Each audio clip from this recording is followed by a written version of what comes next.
Generally speaking, if you want to adapt yourself properly to life, you should find a niche in the environment that corresponds with your temperament. Right? You shouldn't work at cross purposes to your temperament because it's just too damn difficult. But having done that, then you should work on developing the skills and viewpoints that exist in the space opposite to your personality, because that's where you're fundamentally underdeveloped. And that way I think you can extend out your temperamental capability across a wider range. And to me, that's roughly equivalent as bringing a richer toolkit to each situation. You know, so if you're hyper extroverted, you should probably learn to shut up at parties now and then and listen just to see what's going on, to see if you can manage it, you know.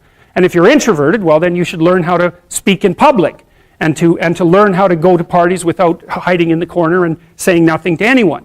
You know, and if you're agreeable, then you need to learn how to be disagreeable so people can't push you around.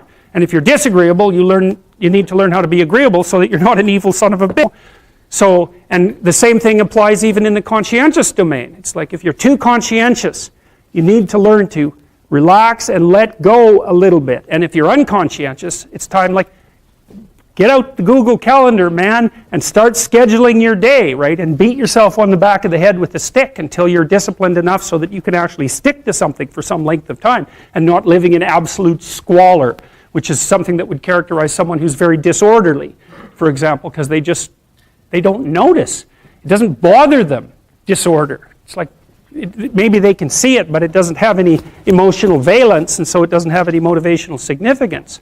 You know, so the other thing you might want to think about too, if you're choosing a partner, is try not to choose someone who's too distant from you on the temperamental variables, because you're going to have a hard time bridging the gap. You know, it's hard for an introverted person and an extroverted person to coexist. And it's really hard for an orderly person and a disorderly person to coexist because they will drive each other nuts. Why don't you pick up? Why are you so obsessed by it? That's the basic argument, you know. So it's useful to know about your temperament so that you can negotiate the space with your partner as well. And I don't think you should try to find someone who's exactly the same as you, because then you don't have the benefits of the alternative viewpoint. But you got to watch it, because you may hit irreconcilable differences of various sorts. And I've seen that most particularly among couples who are high and low in openness. That's a rough one. And also high and low in conscientiousness. That's another rough one, because they just cannot see how the other person sees the world at all.